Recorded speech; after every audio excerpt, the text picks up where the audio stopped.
Okay, good. So, Bong, just to address your first question, which is a brief introduction to my work, and also an explanation of how I got involved in the development sector and my role as a special procedures mandate holder. A brief history is I'm South African. I'm a human rights lawyer. I've always been a human rights and labor lawyer for about 25 years. And 10 years ago, I was appointed to the bench in the labor court. I wasn't happy, did it for 5 years, decided I wanted to work more on mainstream human rights issues, resigned from the judiciary, and then looked for a job internationally. And I went to work for International Women's Rights Action Watch for the Asia Pacific in Malaysia. And we were working mainly on enforcing the rights of women in the CEDAW Convention, the Convention for the Elimination of All Forms of Discrimination Against Women. Basically, that led to other jobs in the development sector and in Southeast Asia, and it led to my job in the Philippines with CEDAW, where we met. That's an extension of my work on human rights, but focusing specifically on the rights of women and girls, and also child rights, which is a specific passion of mine. I wasn't aware of the procedure for special mandate holders, and I was asked to put my name forward. And based on my role in the NGO sector, and in my background as a labor lawyer and as a human rights lawyer, I was very happy to be nominated, and then I was appointed. So the mandate really requires me. As you know, there are 44 thematic mandate holders, and there are about 14 country mandate holders. And it requires an investigation into the application of different conventions and treaties. And my mandate focuses on the 1926 Anti-Slavery Convention and the 1956 Supplementary Convention. So what it requires is to conduct country missions and report to the Human Rights Council on your country missions. And in your country missions, as a mandate holder, you meet with government and other key stakeholders, government officials, departments working on issues of human rights, inter-ministerial committees, etc. And you present a report to the Human Rights Council annually on compliance with the treaties or conventions that your mandate has responsibility for. In addition to that, you also do one thematic report a year. So to come back to the issue of child marriage, in 2012, the former mandate holder, Gulnara Shahinian, did a thematic report on servile marriage. And in there, she basically explained that where as defined in the 1926 convention, people are treated as commodities to be sold, and they become involved in the institution of slavery and the slave trade, and the powers of ownership are exercised over them. They are then enslaved. And in relation to servile marriage, what the report explained was that if you are married off simply for the purposes of being exploited for your labor, either in sexual exploitation or doing a form of work like domestic work, then that constitutes servile marriage. And in many cases, child marriage is servile marriage, but it's not always servile marriage, and hence it's not always slavery. But I'll come back to that. I think that a key question that you asked is how does the mandate convince people that slavery is a key issue? And you also asked about the role of social media in playing that awareness raising and advocacy role.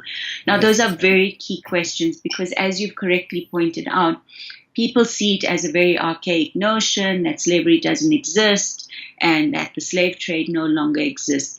But when we talk about the mandate, it focuses on contemporary forms of slavery, which is now commonly come to be called modern slavery. So in the UK, for instance, they have a Modern Slavery Act, and Australia is considering legislation. But in my view, there is nothing modern about slavery. You're right that it is an archaic practice. It's an archaic practice and institution, but it manifests in the modern day in various forms. So it takes the form of forced labor, which is regulated under the ILO, the International Labour Organization conventions, Convention 29 and 105, and also the 2014 ILO Protocol on Forced Labor.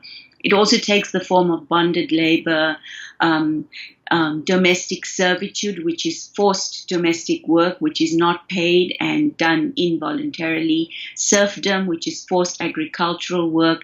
It also takes the form of worst forms of child labor, where children are forced to work in degrading, dangerous, hazardous conditions to the detriment of their health and their emotional well-being. So child labor as such is not prohibited under international law, provided children are still able to go to school, but there's a minimum age that has to be imposed, and the international standard is normally 15. So between the age of 15 and 18, children can work, because a child under international law is defined as someone under the age of 18. Okay. The other form is, for instance, bonded labor, where people work, say, for instance, in India, Pakistan, in brick kilns, and their families are in poverty because they borrowed money and they're working to pay off a loan. So it becomes bonded labor when it's not computed correctly to constitute a repayment of that loan. So you have families trapped in debt bondage for generations.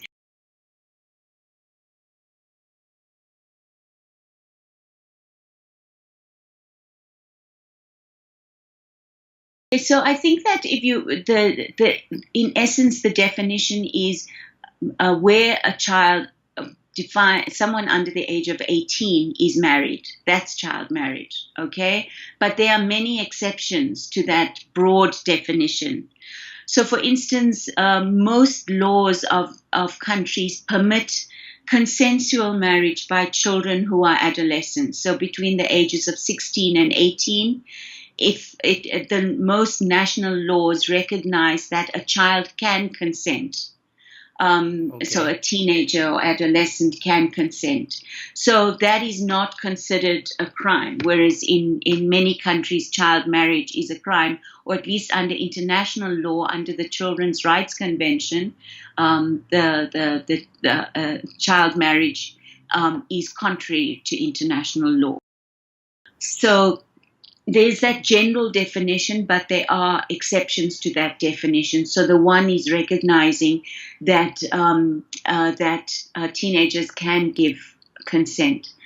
But what international law prohibits is child marriage that is forced or that is without free, full, and informed consent, or where it's not a genuine child marriage. So where it's just a proxy for forcing the child to be working as a domestic worker or as a sex worker. So that is the kind of definition that UNICEF has adopted. And it's basically, there are a number of indicators which determine whether it is a child marriage, and it's a marriage without a free, full, and informed consent. So generally, there's a reference to children under a certain age cannot give consent. So under a certain age, all child marriages will always be against international law, and in many cases against national law, and in many cases a crime. And in most cases, it would be where children under the age of 15 or 16 are married. That is as it is defined in national laws. Under international law, so for instance, the CEDAW Convention allows governments to ratify the convention, but with reservations. So where the convention refers to equality in marriage and family relations, some countries have said, for instance, that we ratify the convention, but with reservations, because we have cultural rules that permit child marriage. We have cultural rules like Bangladesh, for instance. It's ratified with reservations. We have cultural rules, and our law, in fact, allows for children under the age of married, say under the age of 16, to get married. The problem is that in most cases there are differential ages, like in Bangladesh, for girls and boys. So that's a form of gender inequality, right? So let's say a girl, so under the Child Marriage Restraint Act in Bangladesh, for instance, that's the most recent issue I was involved in with the TEDAZOM work. The law allows for parents or a religious priest to give consent to a girl under the age of 16 being married. And there are circumstances in which that girl child can be married. So there you see how the rules relating to child marriage operate in a discriminatory way, and they actually perpetuate gender inequality because they allow for boys to make decisions but not for girls in certain contexts in the name of culture and religion and tradition.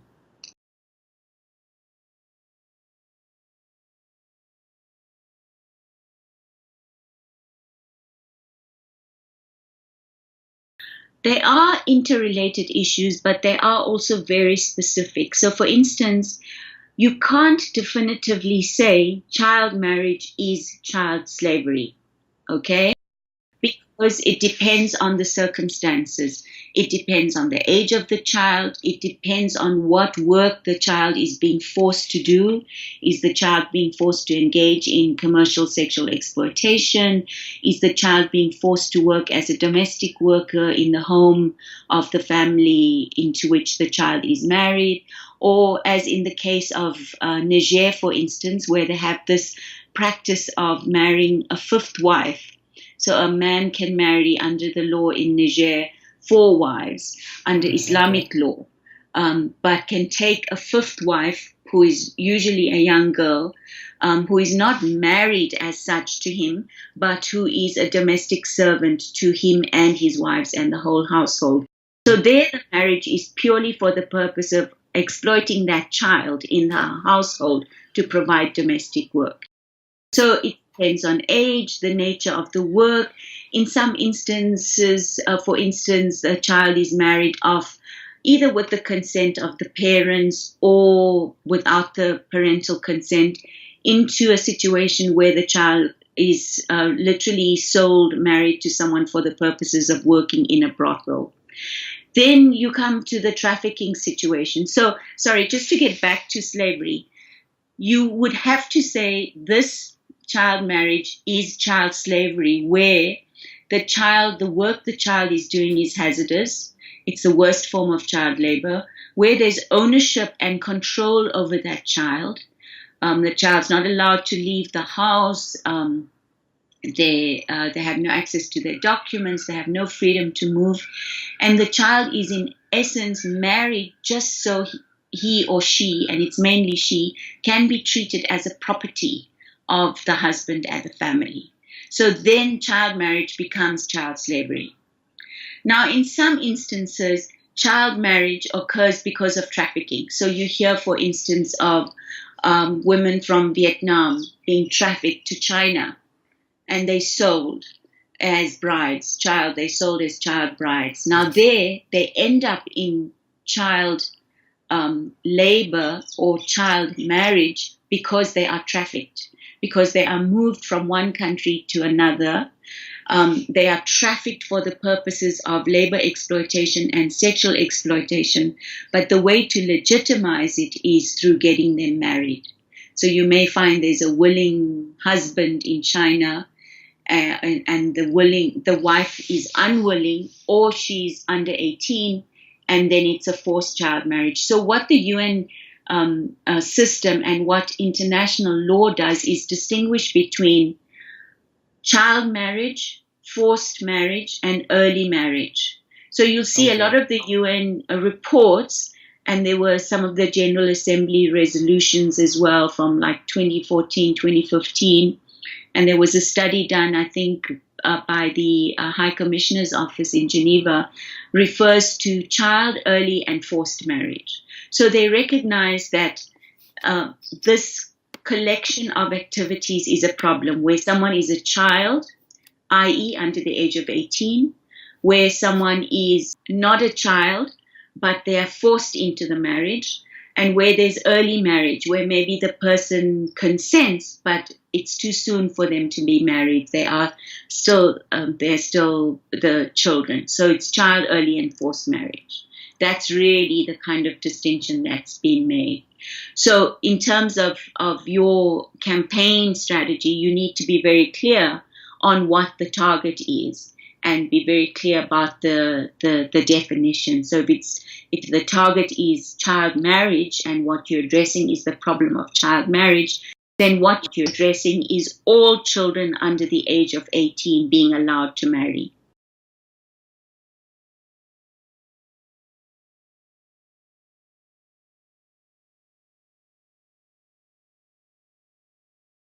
So there's no legal prohibition in most countries, and so it can be children as young as 12 can be married. But the US is the only country in the world that has not ratified the Convention on the Rights of the Child. The US law, a child would not be defined, maybe in their national laws, but not in line with the International Convention.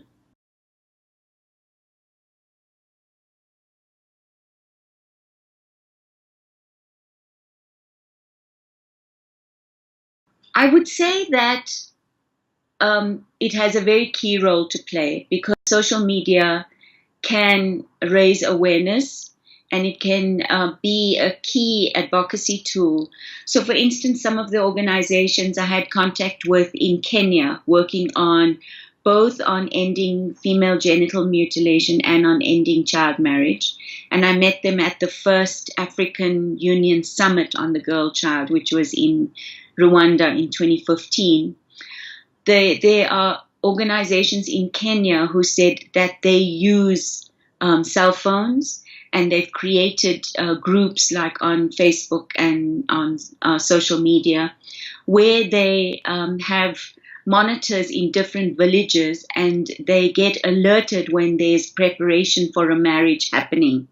So they bring in a collection of people, including adults, religious leaders, and they drive to that village and they go to that village and say, we've got to stop this marriage because it's against the law, because it violates the human rights of this girl, etc. So it can play a very key role. There were other participants also in that conference, and other people I've met involved in the area have indicated that it's a key advocacy tool to use social media and to use telecoms. I'm also aware of situations in India where there was an app developed to alert boys and girls to the situation of human rights violations of children. So they discussed a lot of, I can't remember what it's called, but I'm sure you'll be able to find it if you search.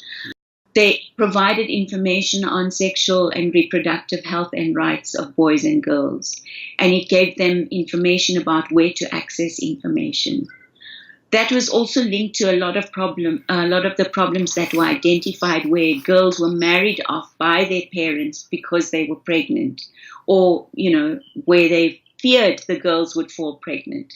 And where a lot of the problem that the community identified was the lack of access to knowledge and information about sexual health, reproductive health, and their rights. I think that that there is access. I mean, in South Africa, for instance, you see everyone using a phone. There are services that are adapted and tailored to lower income groups. So people have basic access. They may not all have access to Facebook, and here data costs are very high. But say in countries like the Philippines, where data costs are much lower, generally most people have access.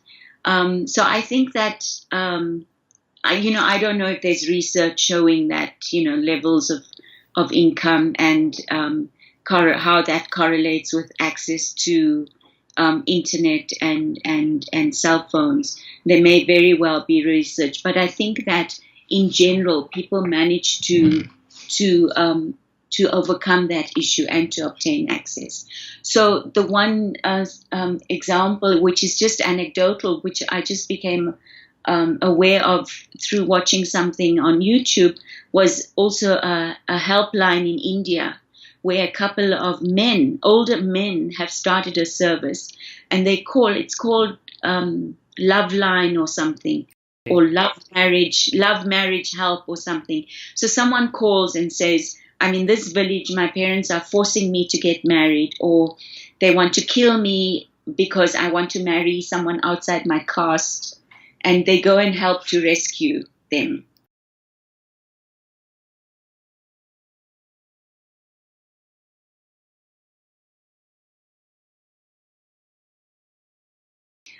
I would say that it's an international phenomena, but there's higher prevalence in certain areas compared to others.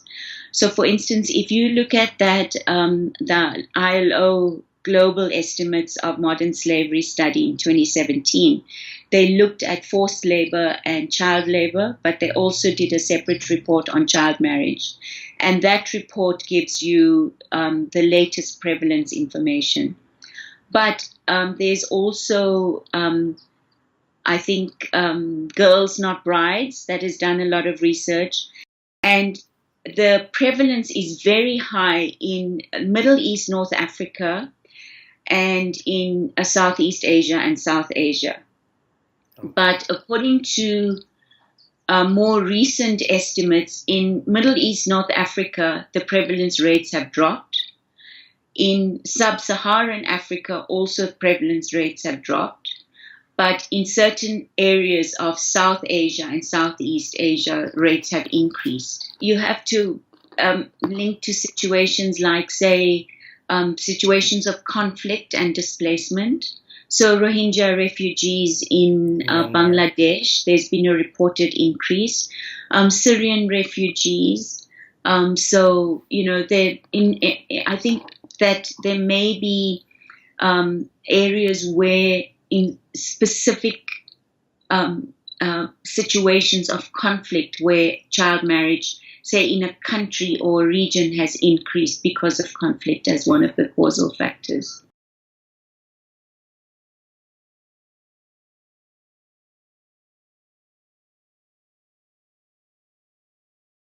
So the one campaign where I think they are starting to be successful is the Bangladesh challenge to the Child Marriage Restraint Act, which, although it says child marriage restraint, it allows for girls under the age of 16 to be married, subject to certain provisos. There, I think there's a very good campaign being conducted, because they are creating community awareness of the issue and how the proviso is misused in the cultural context and religious context to allow for child marriage of young girls in every situation. So there, it's through community involvement, advocacy, awareness raising. So it's legal advocacy around the law, what the law provides for.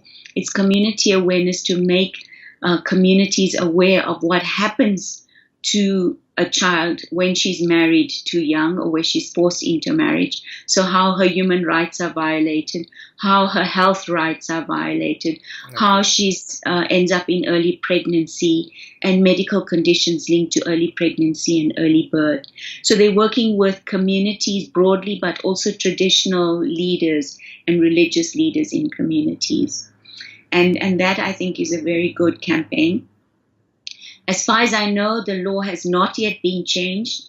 The campaign is asking for the proviso to be dropped, so for the law to allow no exceptions of on the child marriage issue, whether it's a girl or a boy.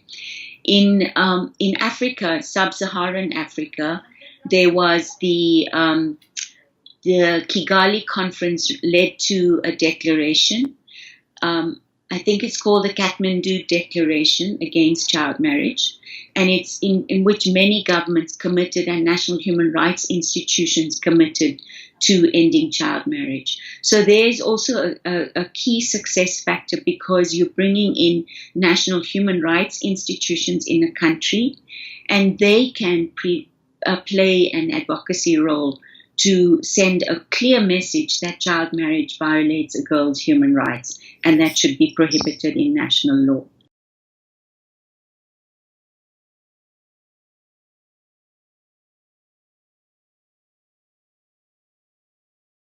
The government obviously has to be enrolled as a key stakeholder.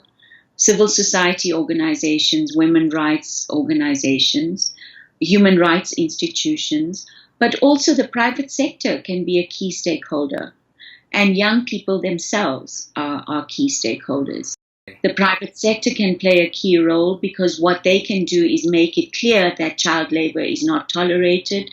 In supply chains or in businesses, you may find transnational corporations manufacture garments, for instance. The example of Tamil Nadu, where there are these factories that are set up and young girls work in those factories. And there was, it's not linked to child marriage directly, but indirectly, because it's part of a scheme called the Sumangali scheme, where what they do is they say to parents, if these girls work here for this period of 2 years or 3 years, they're paid a small amount monthly, they get their salary at the end of the 3 years, and that allows for the family to afford a wedding. So it's called a kind of marriage scheme. So there's a link to marriage, to young girls, and there was a recent example of a girl, although the employers in those factories say that there are no children under the age of 18 working there. They are all teenage girls and adult girls, young adult girls. There was a recent example of a 14-year-old girl, allegedly a 14-year-old, who committed suicide in one of those textile mills. So business can also play a key role, where they can investigate, make it clear they don't employ any child under the age of 18, and that's a key obligation of them, to also send a message to communities saying child labor is prohibited, child marriage is prohibited, and those are against the rights of the child. So it really has to involve a broad range of stakeholders. In Ethiopia, I met with organizations working there, and they're working specifically with religious leaders, going to communities and explaining to religious leaders why the religion should not permit, or why an interpretation of Sharia law should not permit child marriage or marriage of young girls. And that's it. They are very, very key stakeholder religious leaders, because, even in South Africa, we have this situation where there are various customs and traditions that promote child marriage and forced child marriage, which really is really extreme sexual exploitation of children. But it's sanctioned by religious leaders who say it's okay because this is part of our tradition and part of our culture. And there was this famous Malawi case of Chief Kachina Mondo. She annulled about 800 child marriages. She's a traditional leader and a chief in a village and head of the other chiefs. And she is investigated. So that's another way of this, to buy in and support campaigns against child marriage, because they're made aware of the fact that these marriages can be annulled if they violate customary law. In different campaigns, there were different target audiences. So in the one campaign in Ethiopia, they targeted religious leaders. In Bangladesh, they targeted policymakers and parliamentarians, because there they were lobbying for legislative change. And the target audience in some of the campaigns, it was families and communities. So, for instance, I was involved in a workshop in Beirut in about 2014, and there they were working, going to communities and explaining to communities why this whole issue of forcing girls to marry as part of saving the family's honor. And also in Malaysia, where there was an example where a girl of 14, was allowed to marry someone who raped her to save the family's honor. There were those campaigns that I'm aware of, targeted going to families and communities and doing outreach and explaining why those kinds of situations are against, not in Malaysia, it wasn't against the national law, because under national law it was a legitimate marriage of two consenting people, and girls over the age of 16 were allowed to get married. But the women's rights organizations, we worked, for instance, with ERO Asia Pacific and the Women's Aid Organization, and we did some outreach and advocacy to have community meetings where we explained that if you allow the law not to take its course, so the crime of rape is not reported and the person is not held to account, there's impunity. But that is also violating the girl's rights. And a lot of the parents said, yeah, but what if the girl consents? Yes.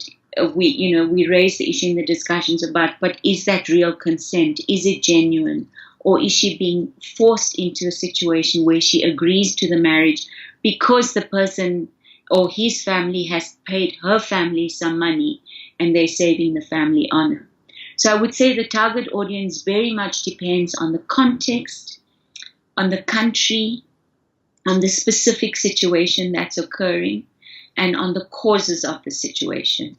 Because in some instances, it may just be poverty. In Vietnam, for instance, a lot of marriages occur, child marriages. In Thailand, in refugee communities, because of poverty.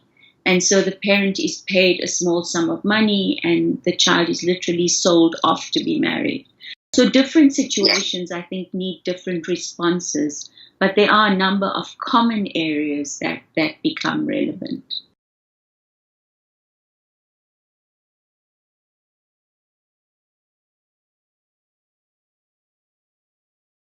I don't think there's one way. I think that there have to be multifaceted responses, yes, involving a number of stakeholders and involving different types of resources. So, for instance, using videos, using material that communities, say in a community meeting where someone can watch a video. And there are quite a few. I think there were very good videos around gender equality in different languages also that are available, done by different civil society organizations, which illustrate what happens to a child. So it's not just the human rights component, but the development component of how denying a child the right to education because she's married, the right to control her health because she's forced to become pregnant too early and she suffers in health, denying her a right to a job, denying her right to engage in economic activity means the economy doesn't grow. So, there's a whole impact on the economy and the society that happens. But as adults, we all learn through better through visual material. So I think using videos is very good. And I've used videos a lot in training workshops. And they do get through to people because they provide a basis for discussion. Social media, as you've pointed out, is key. Putting the facts to people. And also, lastly, I think having girls themselves talk about their experiences. In the Kigali meetings, we met with the Young Women's Christian Association, YWCA, because they create a lot of safe spaces for girls to come and talk about their challenges. And they also provide safe homes and shelters for girls. And there were a number of girls who said that their parents made them get married. But there were also a number of girls who said, I thought it was cool to get married. And when someone paid attention to me and he bought me a cell phone, and then he told my parents he wanted to marry me, I agreed because I thought it was good. But, and here he's an older man. And then she found out he already had another family. He had children her age. So, finding resources that can target young people and educating them as well, and giving them the skills and the information and the knowledge about where to go if they're being forced to get married, who they can speak to, what safe spaces they can access. And with young people, the best is social media, as you yourself know. So, I think it's just a range of mechanisms that can be used.